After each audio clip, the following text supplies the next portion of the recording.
¿Salvarías la vida del hombre al que todos señalan como culpable de la desgracia que te dejó viuda y con 4 hijos? Esa pregunta no aparece en un papel, ni en un sermón. Se planta en la garganta como un fruto agrio, pesa en la lengua y obliga a elegir entre el corazón y la memoria. Elena sabía cómo era vivir con esa pregunta clavada sobre la mesa. Su choza de adobe se apoyaba en un resto de tierra dura, junto a un camino que en tiempos de lluvia guardaba barro y secretos. La manta raída que hacía de puerta olía a secano y a humo. El fogón apenas calienta las manos. Sofía, la mayor, tenía 10 años y juraba cuidar a sus hermanos como si fuera una madre pequeña. Mateo, de 7, andaba con los pantalones remendados y tropezaba con la esperanza.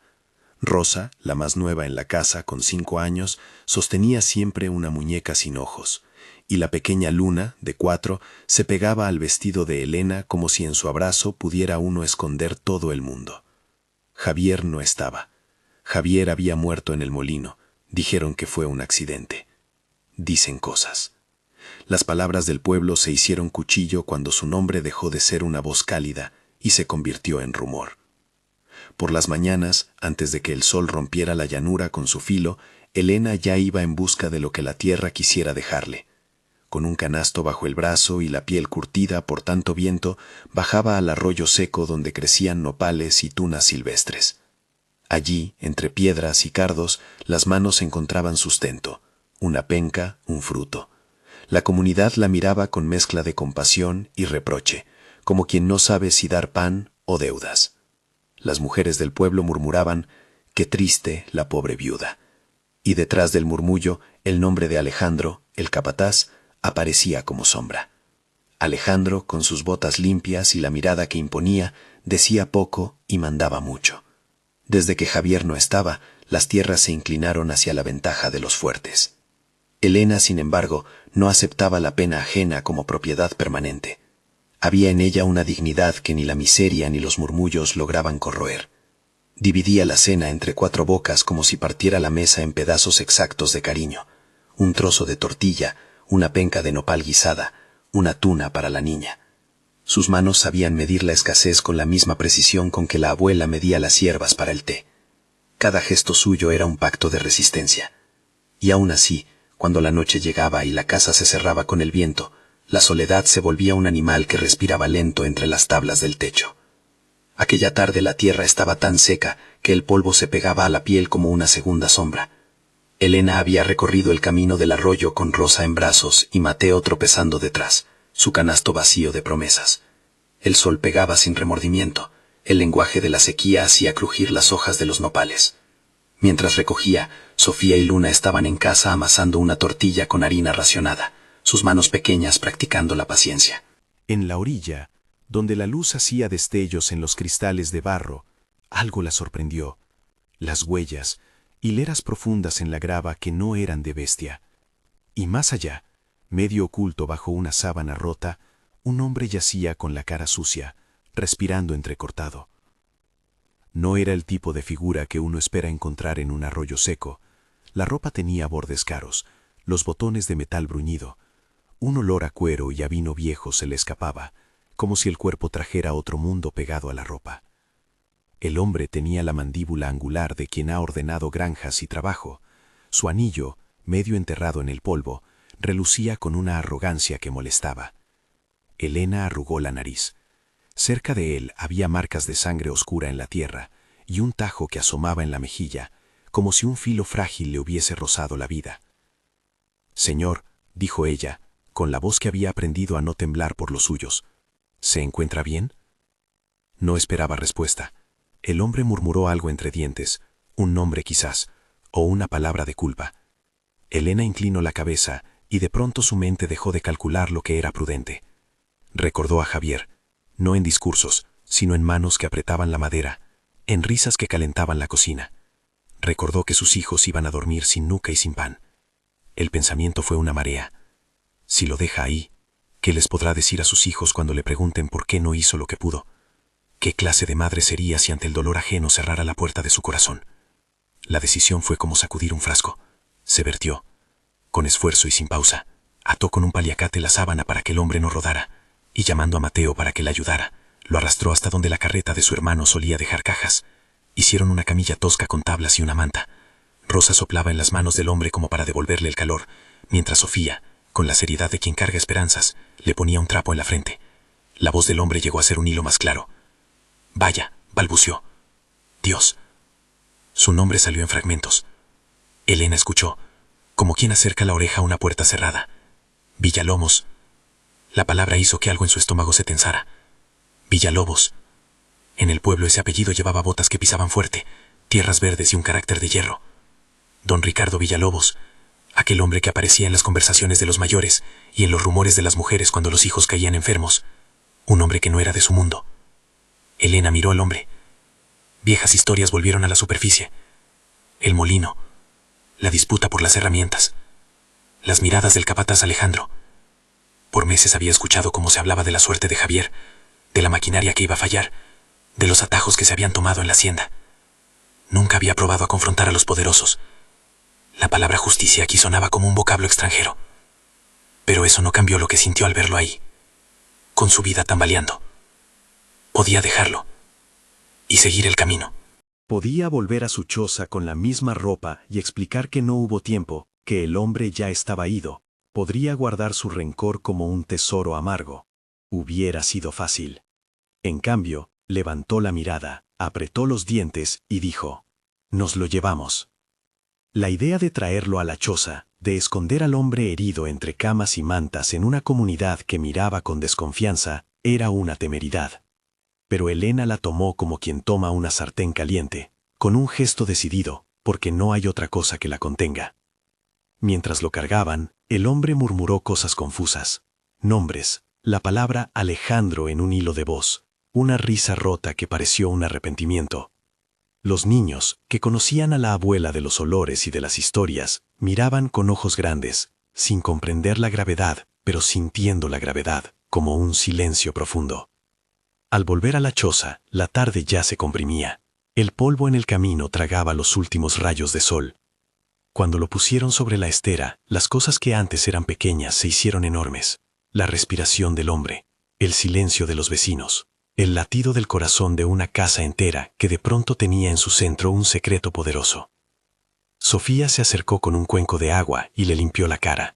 La tela que cubría los pies se deslizó, y apareció un botín lujoso, con cordones finos que no pertenecían al suelo donde ellos habitaban. La presencia de ese hombre llenó el cuarto con una vergüenza que no era de Elena, sino de la vida misma.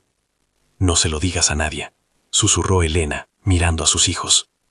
Sus ojos, endurecidos por la decisión, eran ahora un faro de advertencia para los más chicos. «Nadie». Los niños asintieron, sin entender del todo, pero con la lealtad que los niños dedican a quienes los cuidan. En la penumbra, la figura de don Ricardo se dio vuelta, como si buscara en la casa algo que no correspondía a su mundo. Sus dedos rozaron la manta. Encontró una pequeña flor de tela cosida en el borde. La levantó y sonrió por primera vez en horas. Una sonrisa que no sabía si estaba alegrada o aterrada. La noche cayó. Elena encendió una vela con una cerilla y la dejó en la mesa. La luz tembló y proyectó sombras sobre las paredes de barro. La silueta de los niños y la del hombre ajeno. Habló en voz baja, porque su voz alta hubiera sido anuncio. Entre el susurro y el parpadeo de la flama, don Ricardo dijo algo que se sintió como una confesión arrancada a la fuerza. «No, no fue culpa de Javier», murmuró, con la frente perlada. Fue mi orgullo». Me cerré los ojos. La palabra orgullo sonó como una confesión mayor que cualquier herida física. Elena, que había crecido oyendo que los ricos no pedían perdón, sintió un golpe frío y al mismo tiempo una punta de esperanza peligrosa. Pasaron las horas entre pequeños cuidados. Elena le dio de beber a través de un trapo. Le limpió las heridas con agua tibia que había calentado en la olla. Sofía vigiló, con una seriedad que no venía de su edad, sino de la necesidad. Mateo se quedó cerca, con los dedos pringados de masa de tortillas. Rosa se perdía en juegos de carretera con polvo. Luna, al ver que la respiración del hombre se calmaba por momentos, se acercó sin miedo y le tomó la mano, como si la inocencia supiera dónde está la misericordia. La decisión de ocultarlo no fue una excepción valiente, sino el resultado de largas noches donde se cuentan las monedas y se descuentan las esperanzas. Elena no quería que sus hijos crecieran en la venganza, ni en la mies del rencor. Lo que la empujó fue una mezcla de compasión y de justicia. Si aquel hombre era culpable, que la justicia lo alcance en la luz y no en la venganza. Si no lo era del todo, que se aclare la verdad. Pero también hubo un instinto materno, tan brutal como claro, el cuidado ante la desgracia, porque en la casa de Elena la vida era lo último que se permitía perder. A la medianoche, alguien golpeó la puerta. La choza entera se congeló. El golpe se repitió, duro, como la ley que viene de lejos. Elena contuvo la respiración. Su cuerpo se tensó como arco. Los golpes volvieron, más insistentes, y una voz de hombre preguntó desde la distancia con una rudeza que conocía las órdenes. ¿Hay alguien ahí? Era la voz de quien no pregunta por cortesía. Era la voz de la hacienda, o de quien trabajaba para la hacienda. Elena se fue hacia la puerta despacio, llevando en la mano la vela que temblaba como cualquier corazón humano.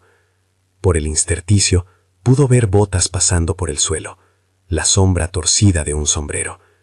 Afuera, el viento movía las hojas de los nopales, y el mundo parecía reclamar lo que no estaba dispuesto a dar. «Somos de la hacienda», dijo la voz. «El coronel pide que abran. Se anda buscando a un hombre herido. Nadie responde por ahí». Elena sintió la sangre latir en los oídos. Si abría, sería la entrega de ese secreto que había puesto en la cama. Si no abría, la curiosidad y la sospecha harían que volvieran con fuerza mayor. Su mente repasó opciones, como quien repasa cuentas. Mentir, decir que no había visto nada. Negar, decir que solo había una familia y que la noche era para dormir. O abrir y poner a prueba la bondad o la dureza de quien venía por órdenes. Recordó entonces la cara de Javier, su risa, la forma en que hablaba de justicia con una inocencia que dolía. Pensó en los ojos de sus hijos cuando supieran que había un hombre en su casa que tal vez había causádolles el dolor. ¿Qué diría Javier si la venganza llamara a la puerta? No pudo saberlo. Lo único claro era el timbre en su propia voz, una voz que debía ser más firme que el miedo. «No hay más que esta familia», dijo, con una voz que no percibía como suya. «Estamos dormidos». Hubo un silencio. Las voces afuera parecieron medir el tono y buscar otra respuesta. Al final, fueron cautas. «Nos vamos», murmuró una, y las botas se alejaron. Cuando la puerta se cerró y el silencio volvió, Elena sintió cómo el cuerpo entero le temblaba de alivio y de pavor. Había sorteado la primera sombra, pero sabía que otras podrían volver. Sabía que Alejandro, con sus cuentas y sus intereses, no descansaría. Sabía que alguien contaría lo que viera. Había hecho una apuesta peligrosa, y ahora el destino barajaba las cartas. Esa misma noche, mientras los niños intentaban dormir entre el susurro de la vela y el latido lento del hombre en el catre, don Ricardo volvió a pronunciar palabras sueltas, como si las palabras fueran monedas que aún podía dar. Dijo nombres que a Elena le sonaron como trozos de una verdad que apenas salía a flote. Herramientas, pago, ahorros, Alejandro. El tono de arrepentimiento era claro, y por primera vez la rigidez del apellido Villalobos no le resultó únicamente temible, también le pareció humana, defectuosa, y por eso susceptible de corregirse. Pero la noche no perdona curiosos ni estira la paciencia de nadie. Elena, al tiempo que vigilaba al hombre, comenzó a planear. No podía sostener la mentira sola. Necesitaba a alguien en quien confiar y que supiera dar forma legal a algo que la justicia de los patios no suele conceder. Una reparación que fuera más que unas monedas dadas por lástima. Pensó en el padre Francisco, el sacerdote de la parroquia, un hombre que a veces sabía traducir palabras de arrepentimiento en acciones públicas. Pensó en doña Remedios, la curandera, cuyos remedios y oraciones no eran ciencia pero sí sabiduría de pueblo. Si lo que el hombre decía era cierto, si Alejandro había manipulado maquinarias o malversado, haría falta evidencia y testigos. La vela se consumió y dejó un rastro de cera en la mesa. Los niños, agotados, se durmieron uno a uno. Rosa se acurrucó con su muñeca. Sofía prometió vigilar, y Mateo murmuró sueños de correr sin miedo. Elena, con las manos todavía olientes a nopal, se sentó al borde de la cama y miró al hombre. A la luz de la luna, su rostro parecía menos distinto al de cualquier otro ser humano.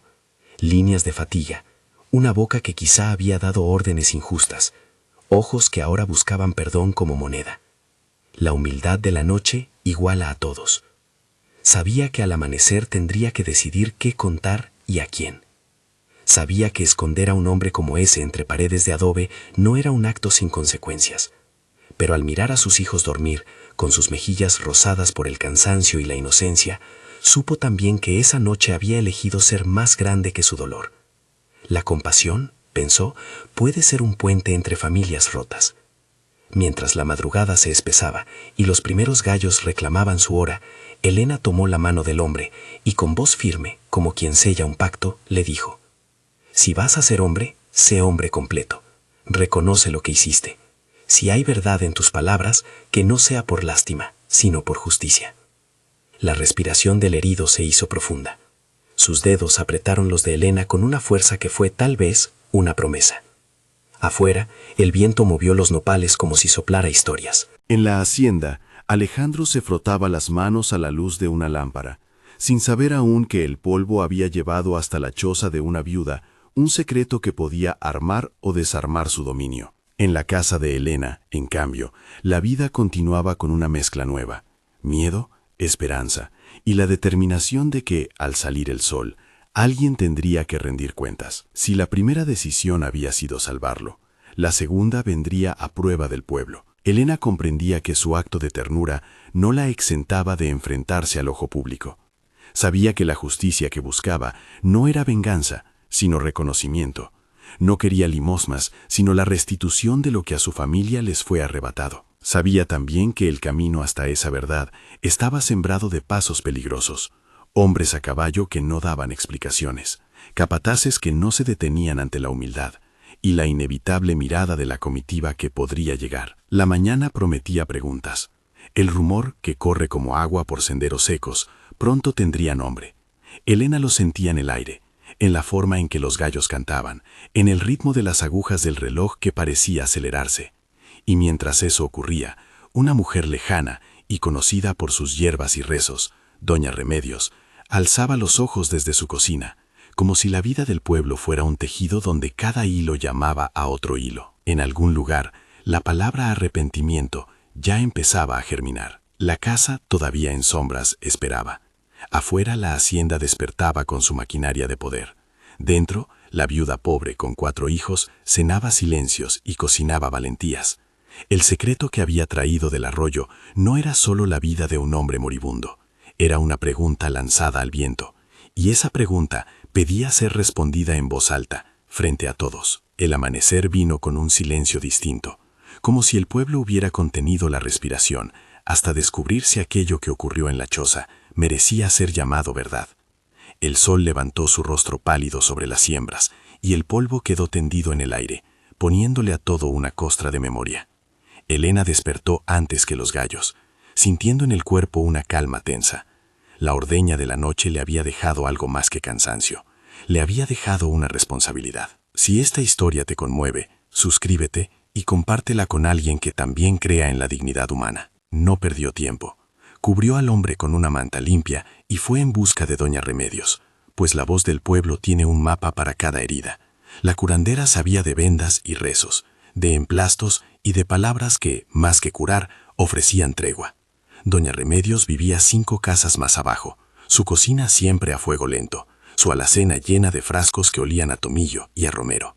La vio salir con la espalda encorvada, pero con los ojos como cuchillos de claridad. «Traigo a uno», dijo Elena sin preámbulos. «Está herido. Dice su nombre. Villalobos». La curandera la miró un instante largo, y sus manos, que tantas veces habían sabido medir dolores con la precisión de un reloj, se apretaron en el mandil. Que Dios nos dé paciencia, murmuró. Ven, no podemos dejar que la sangre se ponga dura. Regresaron juntas a la choza. Doña Remedios habló poco. Su oficio le enseñó que las palabras pueden ser fuego si son muchas. Con hierbas, agua caliente y dulces tentulos de mano, limpió las heridas, cosió con hilo grueso donde la piel lo permitía y pronunció fórmulas que no eran promesas, sino cuidados. No explicó milagros, explicó constancia. Don Ricardo, entre dormido y consciente, dejaba escapar fragmentos que, como piezas de un rompecabezas, empezaban a mostrar algo más grande que su cuerpo. Menciones de facturas ocultas, cajas que no llegaron, cuchillas que nunca fueron cambiadas. Mientras tanto, Elena fue donde vivía el padre Francisco. El sacerdote era un hombre de voz baja y mirada ancha, conocía las penurias del pueblo porque las celebraba en misa y las escuchaba después en el confesionario. Al contarle la historia, el padre frunció el ceño y cerró los ojos como quien está anotando la medida exacta de una injusticia. Si lo que dice es cierto, respondió, su arrepentimiento debe quedar por escrito. La verdad tiene que salir a la plaza, con testigos. No basta el susurro de una noche. Organizaron lo que había que organizar. Doña Remedios cuidaría del cuerpo, el padre Francisco sería testigo moral y civil, y Elena, con su osadía habitual, prepararía a sus hijos para lo que la mañana pudiera traer. La noticia circuló como llama en zacate seco. Alguien vio al señor Villalobos caer en el arroyo. Alguien supo que la viuda tenía la casa ocupada por un forastero. Alguien más, siempre el primero en oír, juró que había oído el nombre de Alejandro en un murmullo de dolor. El rumor no era aún verdad probada, pero ponía en el aire la posibilidad de verdad. A media mañana, don Ricardo abrió los ojos de manera más sostenida. Sus pupilas, antes agrandadas por el dolor, buscaron la cara de Elena con cierta necesidad de enmienda. Ella se sentó al borde de la cama, las manos marcadas por los nopales, y lo miró sin apartar la dureza que la vida le había labrado. ¿Por qué me trajiste aquí?, preguntó el hombre, con una voz que parecía hecha de papel. Elena le devolvió la mirada con un temple nuevo, producto de muchas noches en vela.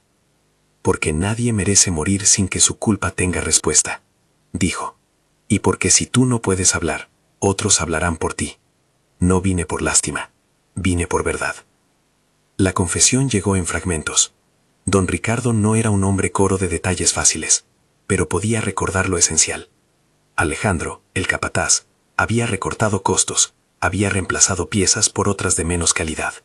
Había comprado tornillos de baja aleación, maquinaria sin la garantía de vida, y había escondido recibos en una caja que, según el capataz, no tenía dueño. Javier, que trabajaba como maquinista en el molino, había protestado por un mandril defectuoso que chirriaba y mostraba grietas. Había pedido revisión. Le dijeron que siguiera, que el ritmo no podía detenerse por un hombre. Y la noche que la máquina cedió, Javier no tuvo posibilidad. Don Ricardo, desde su torre de autoridad, había creído en la palabra de su capataz hasta que el eco de la desgracia lo alcanzó. Yo confié, murmuró. Y cuando la verdad vino, la mandé callar. Esa frase fue una piedra dentro del estómago de Elena. No necesitó gritar, ni insultar. La acusación se sostuvo sola, como un peso que ya no se podía ocultar detrás del orgullo. Mientras tanto, Alejandro, que no era hombre de sentimentalidades, comenzó a percibir que algo andaba mal. Sus informantes, siempre útiles en los corrales y en las esquinas, avisaron que se había visto al patrón en la choza de la viuda. Alejandro frunció el ceño.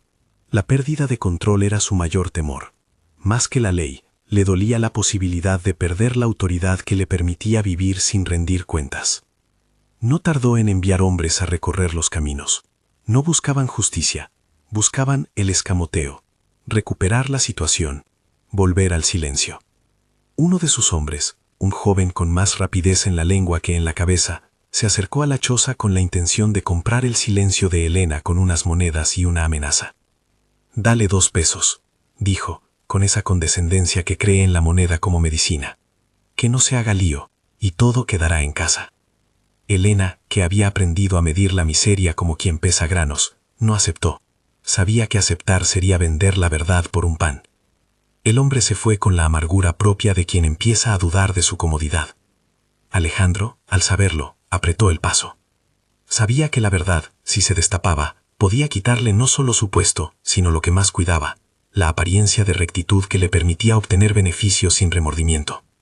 El primer enfrentamiento entre Alejandro y don Ricardo no fue en el juzgado ni en una plaza pública, fue en la misma choza, con la presencia de unos pocos y la mirada de la comunidad pendiendo como hilo.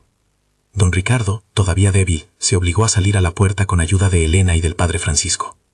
Alejandro llegó con la furia controlada que le daba la certeza de la impunidad. Las palabras iniciales fueron punzantes. «¿Qué hace usted aquí?», exigió Alejandro, sin saludo. «Señor, su lugar no es este». Don Ricardo lo miró, y por primera vez desde que había comandado semillas y jornales, se dio al peso del remordimiento. «¿Y tú qué hiciste, Alejandro?», dijo. «Compraste piezas baratas, ahorraste con sangre, y luego esperaste que la culpa callara». Los hombres se miraron. En ese cruce, las palabras sirvieron de cuchillo y de espejo. Alejandro negó con la cabeza, con un argumento preparado y burdo, que todo era consecuencia de lo inevitable, que en los registros no había pruebas, y que alguien quería manchar su nombre por envidia. El padre Francisco, con la calma de quien ha visto muchas tempestades humanas y pocas verdades, habló en voz alta. «Si no hay pruebas, las haremos aparecer. No permitiremos que la justicia se tuerza en nombre de intereses. Señor Villalobos, ¿desea dar su palabra ante testigos?». Don Ricardo, con la voz temblorosa pero firme, asintió. Y así fue como, en la puerta de la choza de una viuda pobre, comenzó a construirse aquello que las leyes del pueblo raramente concedían, una confesión pública. No era una confesión teatral ni un arrebato de arrepentimiento por moda. Don Ricardo relató lo que sabía. Facturas colocadas en una caja, piezas compradas fuera de las cuentas oficiales, órdenes emitidas sin sello, y la recomendación de Alejandro de no detener la faena aun cuando había que cambiar. «Cuando Javier me habló, lo escuché y no actué», dijo el hacendado. «Creí que era un asunto de hombres de molino. Creí que mi nombre estaba por encima de ese clamor. Me equivoqué, y hoy traigo la culpa a quien debe juzgarla». El relato cobró cuerpo cuando doña Remedios trajo consigo unos papeles que había guardado de una caja hallada en el muro de la hacienda. Eran recibos de pago y notas de compra con la caligrafía de Alejandro. Alguien, en la logística cotidiana de la hacienda, había dejado marcas. El pueblo, que en un principio se quedó sin aliento, comenzó a murmurar en retroalimentación. La verdad, cuando encuentra un camino, no camina sola. Hubo quienes pidieron que se llamara a la autoridad local. Otros solicitaron que al menos se hiciera un acta ante el escribano del pueblo. Don Ricardo insistió en algo más. Quería que la reparación fuera pública y duradera. No quería limosnas que se desvanecieran en la noche. Quería escriturar tierras, crear un fondo para los hijos de Javier y asegurar la educación de esos niños para que la injusticia no se repitiera en otra generación. El padre Francisco, que conocía las debilidades del barro legal, sonrió con esa mezcla de pena y alivio que se da cuando las personas toman responsabilidad. Llamó al escribano, que era un hombre con manos de tinta, y que raramente salía de la tienda de papel que tenía en la plaza. El escribano llegó con su caja de plumas, y ante el reguero de testigos, vecinos, mujeres con sus hijos, un par de jornaleros que habían trabajado en el molino, empezó a levantar acta. «Se hará constar», anotó en su cuaderno, «que don Ricardo Villalobos ha declarado ante testigos lo que sigue, que no atendió a tiempo las quejas del trabajador Javier, que autorizó pagos sin verificar, y que por negligencia u orgullo no previno el accidente que le costó la vida. Asimismo, se hace constar la intención de restituir tierras por el monto y la extensión que se determinen, y de crear un fondo para la educación de los hijos de Javier». El acto, por ser público, echó raíces. No fue un documento mágico, fue un principio sobre el que habría que trabajar. La comunidad, al presenciarlo, empezó a brotar en sus opiniones. Algunos lloraron, otros guardaron silencio por la sorpresa.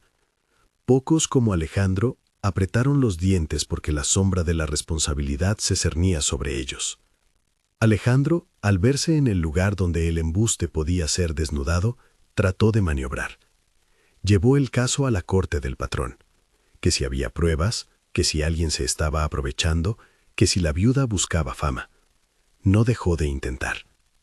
Pero la palabra de don Ricardo, sostenida por documentos y por la presencia del padre Francisco, tenía un peso mayor que sus invenciones. En los días que siguieron, todo el pueblo se volvió un escenario de confrontaciones pequeñas y grandes. Había talleres donde se repasaban los nombres de piezas, mujeres en la plaza que contaban cómo las facturas habían llegado a manos equivocadas. Un niño que dijo haber visto al capataz sacar cajas en la madrugada. La verdad, pieza a pieza, fue arrojando luz sobre lo que antes había sido tiroteo de rumores. El proceso para la reparación no fue inmediato ni religioso. Tuvo noches de papeleo, de discusiones con notarios, de acuerdos sobre límites de tierras, de cálculos sobre lo que podía asignarse sin desestabilizar otras familias que dependían del predio. Don Ricardo no buscó volver el mundo a su favor. Buscó, al menos en apariencia, seguir el buen nombre de la hacienda con la honradez tardía. Propuso que parte de las tierras que no afectaran el sustento de jornaleros se cedieran a Elena, que se formara un pequeño lote que pudiera dar alimento, y que además se destinara una suma trimestral para la educación de los 4 niños. Elena recibió la noticia con la calma que solo da la incredulidad. No aceptó de inmediato los hombres que llegaban con papeles. Su desconfianza estaba templada por noches enteras de sobrevivir. Pero el acto público, la firma delante del escribano y el asentimiento del padre Francisco le dieron una forma a la promesa. Aún así pidió que se hiciera una cosa, que la reparación no fuera presentada delante de ella como caridad, sino como reconocimiento de responsabilidad. Ese matiz, aparentemente pequeño, era para Elena la diferencia entre ser vista como mendiga y ser vista como mujer con derechos. El día de la firma para formalizar la entrega de las tierras y la creación del fondo fue un acontecimiento en pueblo. La plaza lucía llena, niños corriendo entre los pies de las mujeres. El sol, alto, no perdonaba a nadie. Don Ricardo llegó acompañado de un escribano y de 2 testigos notables. Alejandro estuvo presente, crispado. Sabía que con la escritura firmada, su posición podía tambalear. Elena apareció con sus 4 hijos, Sofía con su seriedad natural, Mateo con pantalones remendados que ya parecían su segunda piel, Rosa de manos pequeñas buscando asidero en la falda de Elena, y Luna, que sostenía la muñeca ajena como si entre sus brazos se sostuviera la esperanza. El padre Francisco tomó la palabra y habló de justicia, de memoria y de reparación. Sus palabras no eran florituras, sino la articulación de obligaciones. Cuando una comunidad se equivoca, tiene que aprender a corregir. Don Ricardo habló con la voz baja. Dijo lo que ya había dicho en la choza, pero ahora con la gravedad que dan los ojos del pueblo sobre uno. Pidió perdón con palabras que no callaban el dolor de Elena, sino que lo reconocían. No espero que todo vuelva a como fue, dijo. No puedo devolver la vida. Sí puedo restituir lo que fue quitado. Haré lo que esté en mi mano para que esos niños tengan pan y escuela. Y en ese momento, con una solemnidad que alcanzó hasta los rincones más remotos de la plaza, don Ricardo se sacó el anillo, el mismo que la noche anterior había relucido en la grava del arroyo. Lo sostuvo con las manos temblorosas de quien reconoce el valor de un gesto. Se acercó a Sofía, que se mantuvo delante como si el mundo le hubiera dado un peso nuevo. Para ella, dijo don Ricardo, señalando a Elena, para que nunca olviden que la verdad puede volver y que la dignidad no tiene precio. Que este anillo sea un recuerdo de responsabilidad. Sofía, al recibirlo, no sonrió con ostentación. Su gesto fue una mezcla de sorpresa y de respeto. Elena, al mirar al hombre que había ocasionado tanto dolor y que ahora ponía el anillo en manos de su hija, sintió que algo dentro de ella se partía y se recomponía. No era felicidad inmensa, era una aceptación compleja. La justicia, cuando llega, no borra las noches, pero abre ventanas para días menos ásperos. La comunidad aplaudió con una mezcla de alivio y de reserva. Algunos no entendieron del todo por qué Elena aceptaba aquello. Pensaron que era por necesidad. Pero Elena lo hizo porque supo que el acto podía salvar a sus hijos de la precariedad eterna. No lo hizo por lástima ni por repago. Lo hizo por justicia y por su convicción de que el perdón verdadero, cuando existe, busca reconstruir. Alejandro, al verse vencido por la evidencia y por la voluntad de don Ricardo, intentó conservar su influencia. Prometió enfrentar cualquier demanda y amenazó con llevar el caso al juez de la capital. Su voz sonaba más alta que antes, pero también más hueca. El padre Francisco advirtió que si había acciones penales debían seguirse los cauces legales. No hubo linchamientos de plaza, hubo procesos y papeles. La honra del pueblo, más que un crucifijo, parecía descansar ahora en la firma de un documento y en la voluntad de quienes lo presenciaron. Con el paso de las semanas algo cambió en la dinámica del lugar. La familia de Elena tuvo quienes acudieron a enseñar a los niños. Un maestro que antes dudaba en acercarse por miedo al que dirán, comenzó a dar clases bajo la sombra de un mezquite. Una vecina donó un tapete para el piso de la choza. Un jornalero enseñó a Mateo pequeñas labores que, con tiempo, podrían producir ingreso. No todo fue fácil. La tierra cedida aún requería trabajo, y las manos de Elena estaban acostumbradas a la humildad del esfuerzo. Pero por primera vez en mucho tiempo, ella pudo sembrar con la confianza de que su trabajo no sería saqueado por manos ajenas. Don Ricardo, por su parte, comenzó a pasar menos tiempo en la torre y más en la tierra. No se convirtió en un benefactor perfecto, sus viejas maneras no se borraron de la noche al día, pero la herida abierta le servía de espejo. A veces, al verlo, algunos recordaban la noche en que su vida pendió de un hilo y cómo una mujer pobre decidió ser puente. Don Ricardo trabajó para que Alejandro fuera destituido del cargo. Nombró a un capataz provisional que fuera más vigilante de los procedimientos y permitió que el escribano revisara la contabilidad con regularidad. No todo fue nobleza, también había interés propio en limpiar su nombre. Pero en esa mezcla algo nuevo surgió: responsabilidad pública. Hubo resistencias y quejas. Alejandro no se fue sin intentar persuadir a unos cuantos de que la viuda buscaba protagonismo. Pero la evidencia y la palabra de don Ricardo, que había sido puesta por escrito ante testigos, cerró el camino a mentiras fáciles. La justicia, en aquel rincón, fue lenta y hecha de ojos y firmas. No fue una iluminación fulminante, sino una labor paciente de hombres que trataron de recomponer lo roto. Con el tiempo, la historia de la noche en la choza pasó a ser relato en la plaza. Se contaba como ejemplo de que la compasión bien medida no es debilidad. También se decía, con cierta dulzura en la voz, que a veces la verdad regresaba envuelta en humildad. Los niños crecieron con la memoria de que su madre, en una elección que podía costarles todo, eligió la vida y la verdad sobre el rencor. Elena, en la soledad de sus labores, meditaba sobre lo que había ocurrido. No se consideraba santa ni heroína, veía su elección como un acto que le pedía la dignidad. A veces, cuando la tarde bajaba y los niños jugaban entre las pencas, ella se acercaba al fogón y cosía la manta raída, pensando en la fragilidad de las certezas. Recordaba a Javier con ternura y con la certeza de que la reparación no le devolvería su abrazo. Sin embargo, la mirada de sus hijos, serena en la escuela, le decía que su decisión había sido correcta para el porvenir de ellos. Don Ricardo, por su parte, no pretendió borrar su pasado con gestos. Pagó lo prometido, firmó las escrituras y asistió a la apertura de un pequeño fondo escolar. En público pidió perdón de forma más amplia, a la familia de Javier, al pueblo y a sí mismo.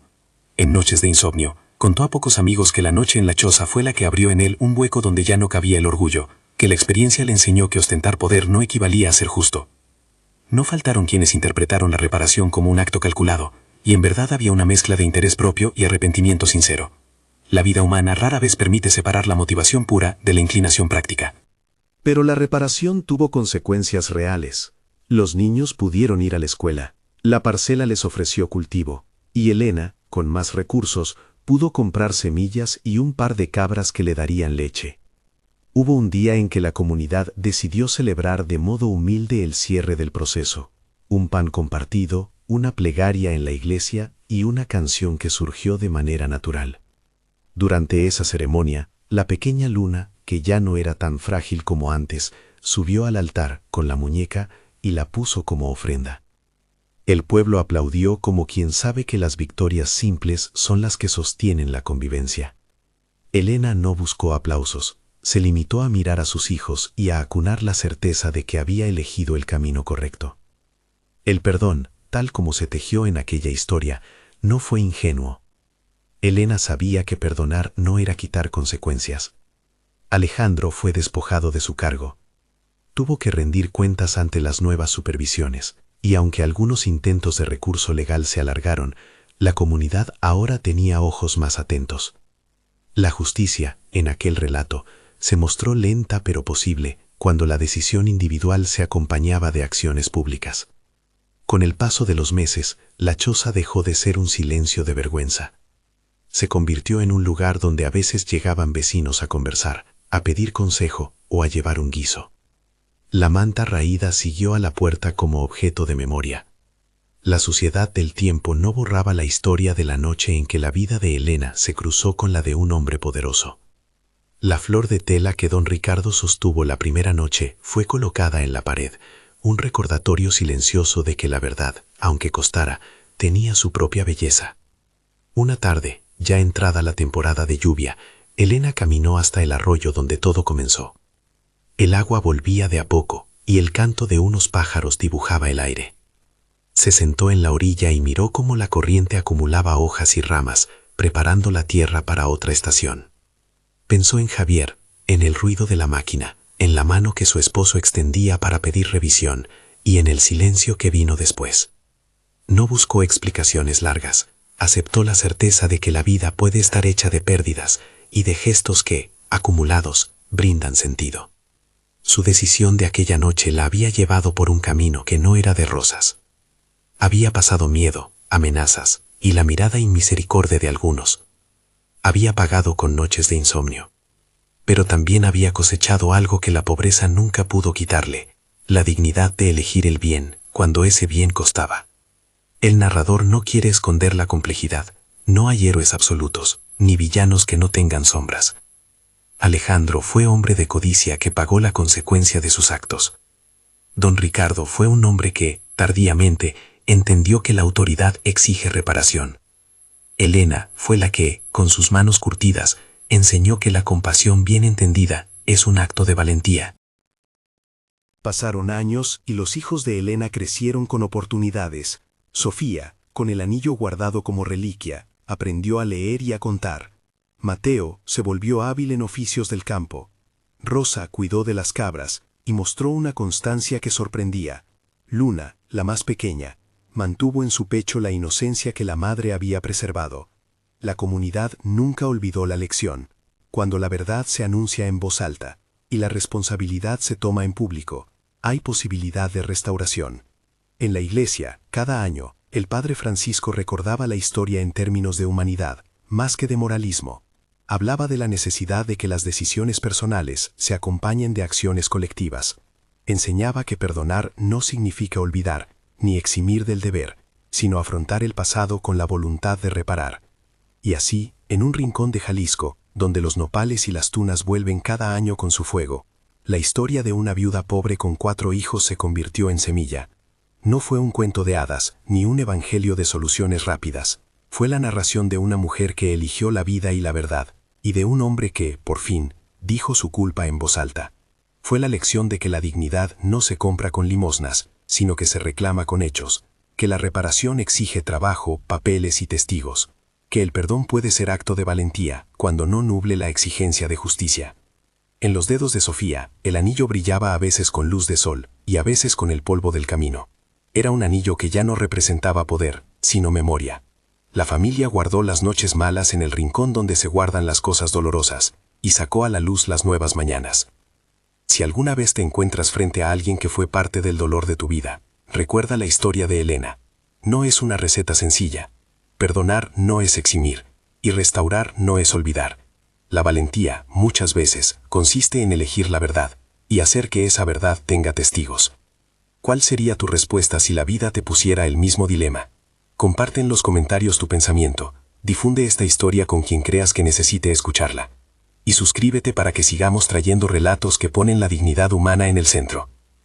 Se puede añadir una breve oración final, no para prometer soluciones, sino para pedir luz.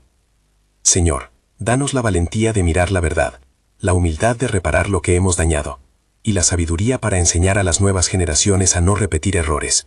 Amén.